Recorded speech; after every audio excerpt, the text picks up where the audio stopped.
on, let's go, boy!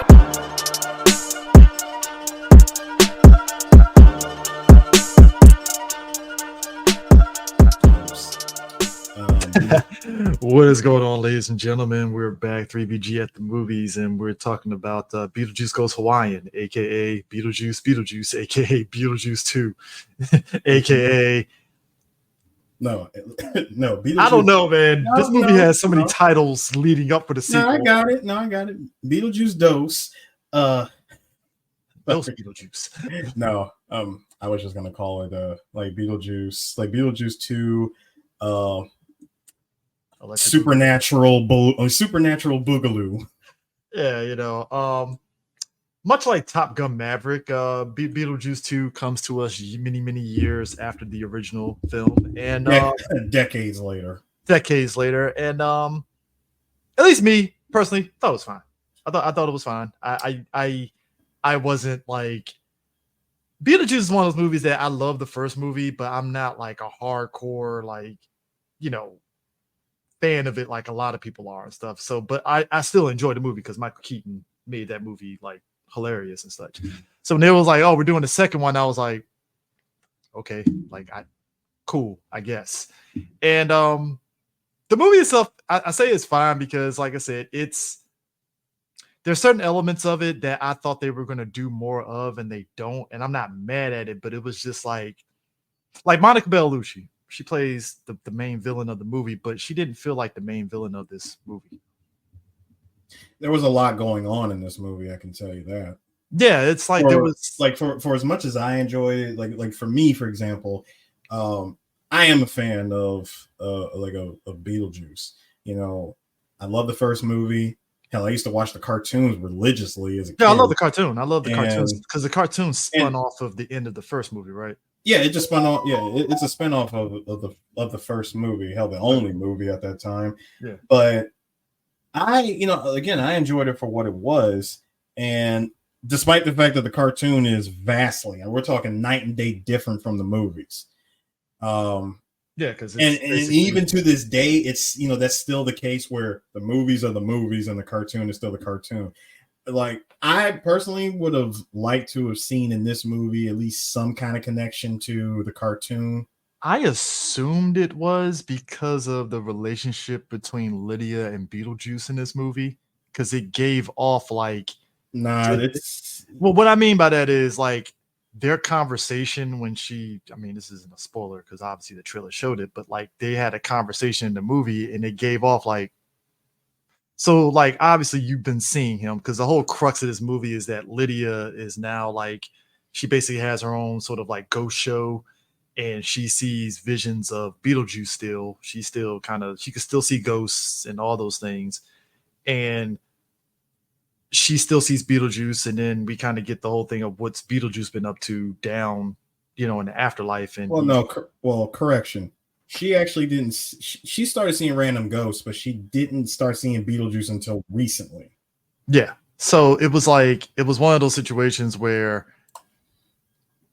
she sees that, and I was like, when they had a conversation later on in the movie, it was given off like, okay, are you guys trying to hint that the cartoon might be in it? And that's just, again, this is my perception. I'm thinking of it. But then I was like, well, no, because if the cartoon was sort of quote unquote canon, then there would have been more of a conversation besides their initial just talking and stuff back and forth. So I was like, okay, well, I guess the cartoon isn't canon at all. Like, no, it definitely wasn't the case for me because I knew that as long as her seeing Beetlejuice terrified the hell out of her, I said, okay, because the cartoon clearly you're not friends. So the cartoon was just basically them going on whimsical adventures and banter and the occasional run in with the giant worm, and that's about it, and that because you had to sell the cartoon to kids, toys and all that shit. So, but this movie, to your point, it is so much stuff going on. Lydia has a daughter who gets caught up with a boy, and then Beetlejuice's ex comes back who is a succubus, and it's like,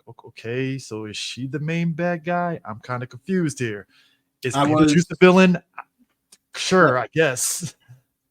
I thought that was going to be the case at first too, but then I said, you know what? It's Beetlejuice. Everything that happens in this movie is just shenanigans, wacky shenanigans. This could have been an episode of the cartoon.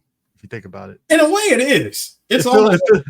I was thinking about that. I was like, Like in a way, it was like a 90-minute long live action cartoon because all the subplots is just happening, and it's like, I mean, of course, back in the day before the cartoon went to syndication, remember it used to be 2 separate episodes in one show.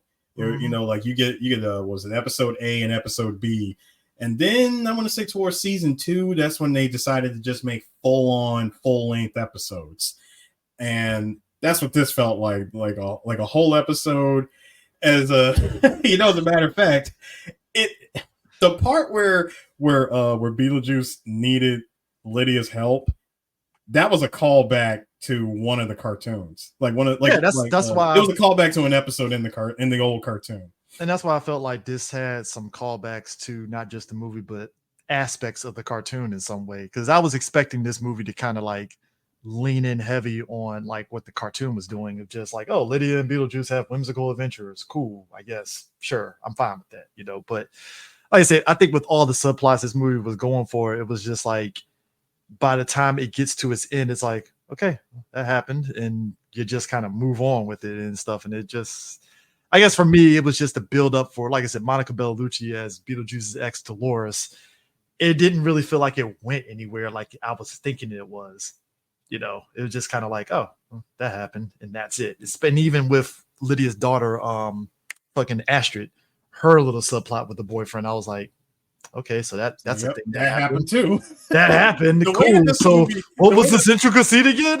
Bro, the way that this movie wraps up plots and stakes is like, okay, solution found. And even with them positing Beetlejuice all in under 90 minutes. And even with them positing Beetlejuice as, I guess, the bad guy. I mean, even in the first movie, I've never felt he was the bad guy. He was just a mischievous character. That's all he really is. And in this movie, I'm like, oh, he's just regular Beetlejuice mischievous. And Michael Keaton is, look, Michael Keaton has been on a roll with a lot of the movies that he's been lately and stuff. And like, it feels like him being Beetlejuice, he's just back to how it was back in the 80s when he was Beetlejuice. It's like, oh. Well, he did say that, in order for him to take on this role again, he would not do this role if Beetlejuice had to be toned down by today's sensibilities. And I agree with that. I'm like, no, did a good job. I was like, and I agree with that because the way that he played it, I said, yeah, that's exactly how movie Beetlejuice is, and it works. Well, that's my thing is, like, I never felt in the 88 movie like that would never transfer to today's sensibilities. Personally, you would be surprised what Hollywood would do to a movie, Chris. But we're not even going to talk. I know, because I look at the 88 movie, I'm like, it's a lot of goofy ass jokes that Beetlejuice was doing, but like, sure, I guess, like, and of course, he does take some pot shots at in modern Hollywood. Yeah, I mean, and I loved it. I was like, yep, that's which is ironic because that's literally how like a lot of like movies lately have been doing when they kind of revisit certain franchises and stuff. They take pot shots at like where we're at in Hollywood right now. Like, I mean, look, we talked at length about Deadpool and Wolverine, where that movie was talking at length about Hollywood and where Marvel Studios is at and all that stuff, that tongue-in-cheek self-awareness kind of thing and stuff. And it's funny. Like, if you do it right, it's actually funny. And Beetlejuice, too,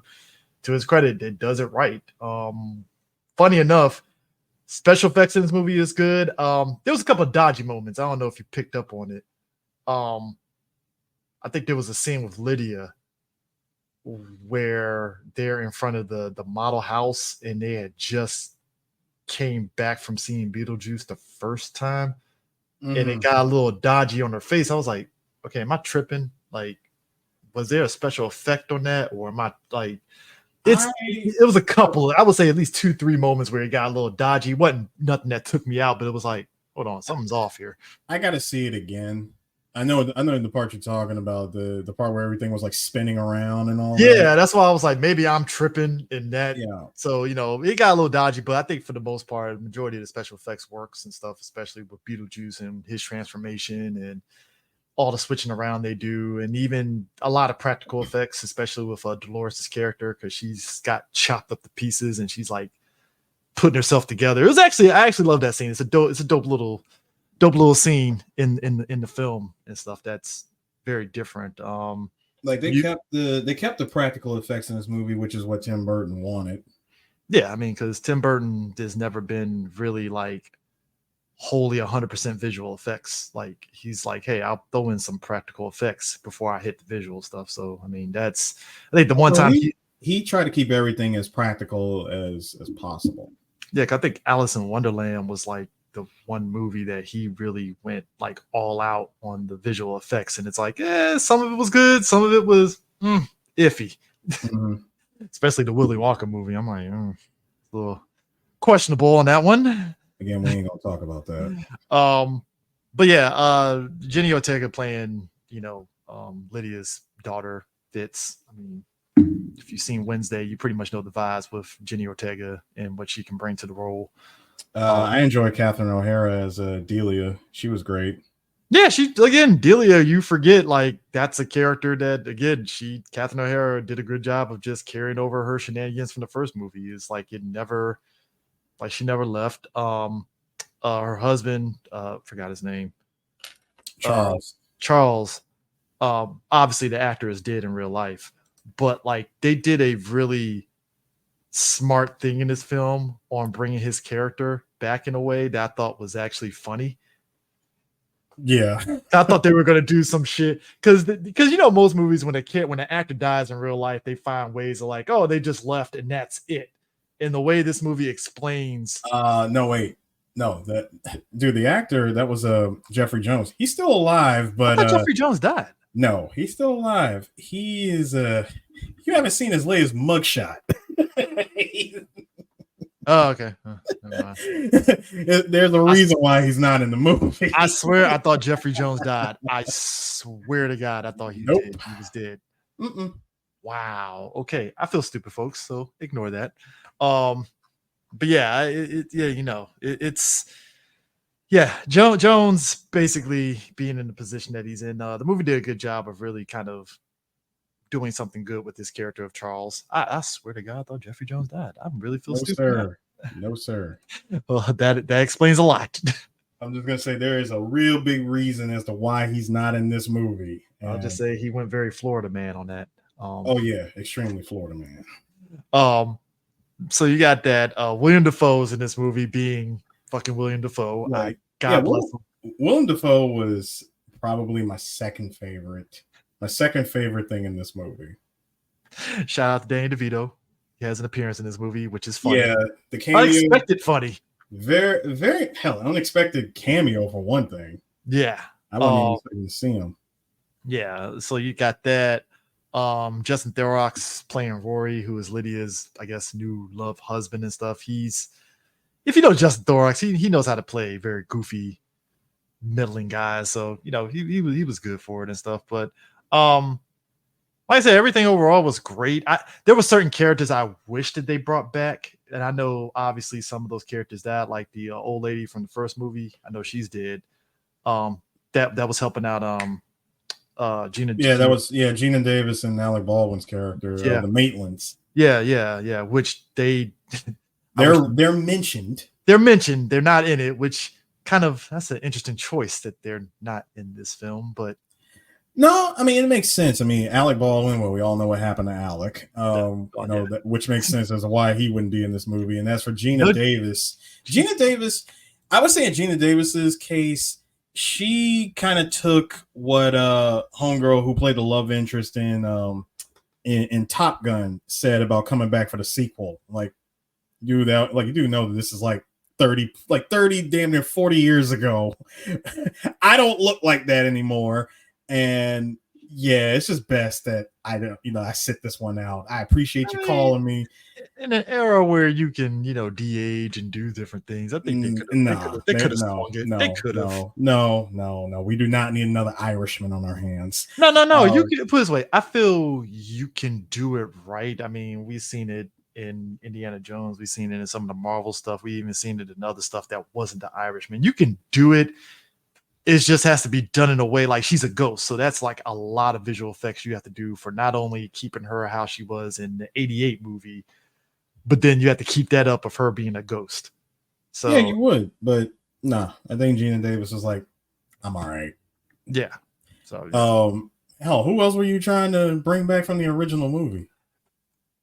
I don't know, maybe some of the football players, but then that's oh God, just as a wink and a nod. That to me at least. Yeah, having them in the background. I get you. Yeah, I would have been fine with the wink and a nod for that one. It was just certain characters I wish they had to wink and a nod, but I did enjoy some of the other characters they did bring back, like the little head people and stuff, which I thought was great. So shout out to Bob. One of them actually had a name. Shout out to Bob. But no, I think the movie overall it did its job. I think it's not as strong as like say Top Gun Maverick in terms of being like a follow up to a 20-plus-year-old movie, but it does the job. Like I ain't gonna deny it. It does the job. Would I buy this? I'll probably buy it on DVD or Blu-ray at some point, just to complete the collection. But I am curious of whether Tim Burton is going to try to go trilogy with it or just kind of just leave it as is. I'll say this: if there's a script for it, I could see him doing it. And I can definitely see him getting Michael, because hell, as long as we still got Michael with us, he's willing to do a movie. Could you imagine them? I mean, it's probably impossible at this point, but could you imagine Burton being given one last chance to make a Batman movie? See, I think the problem is it's because DC's in a space right now to where they're in a weird space. No, because they have 2 Batman projects happening. I don't think they want to have a Tim Burton third one in there to really muddy the waters. And I think the perfect moment to actually have done that would have been in the previous regime when we had before, they switched over to James Gunn and all that stuff. That would probably have been the best time to do it, especially if they didn't shit can the Batwoman, the Batgirl movie, and they had, Michael Keaton in that movie. And I'm like, damn, you probably could have brought Tim Burton back to be like, hey, Tim, you want to do like a unofficial third Batman movie to kind of round it out? It could just be a standalone movie. I mean, of course, naturally it'd be a sequel to Batman Returns, but I don't know. If you think about it, like the last movie Tim Burton did before Beetlejuice 2 was Dumbo. And I wasn't really huge on that movie because that was like, y'all really padded this fucking movie out for a movie that was like, wasn't Dumbo like 50 minutes or some shit? Yeah, it wasn't that long. It was a very short movie. Just over an hour. Yeah, just a little. I'll probably say maybe hour 5, hour 10 minutes tops. Yeah, it wasn't that long. Motherfucker did a 2-hour Dumbo movie. I'm like, nobody asked for this. Like, what are we doing here? Like, come on. So, if anything, I would like for us to get another animated Beetlejuice series. Knowing them, I wouldn't be surprised if like a Netflix or like Amazon Prime took that. I don't know what the animation would be. Knowing them, they'd probably do like CG. It would definitely be CG animated and stuff. So hey, but like I said, at the end of the day, I'll give Tim Burton the writers this. They crafted a pretty good time film. It wasn't nothing. I wasn't jumping the hoops over and stuff. So yeah, there were no problems for me with this movie. Again, it was just a lot of stuff that was happening, but they managed to tie everything up. Again, all in under 90 minutes. So yeah, that's the thing. I think that's the other thing too. I think because there was so much going on, once everything tied up, it's like, damn, this is actually pretty quick. It's like, all right, cool. I guess that's what we're gonna be doing. So it is what it is. But yeah. At any rate, that is it, and we will catch you guys later. Peace.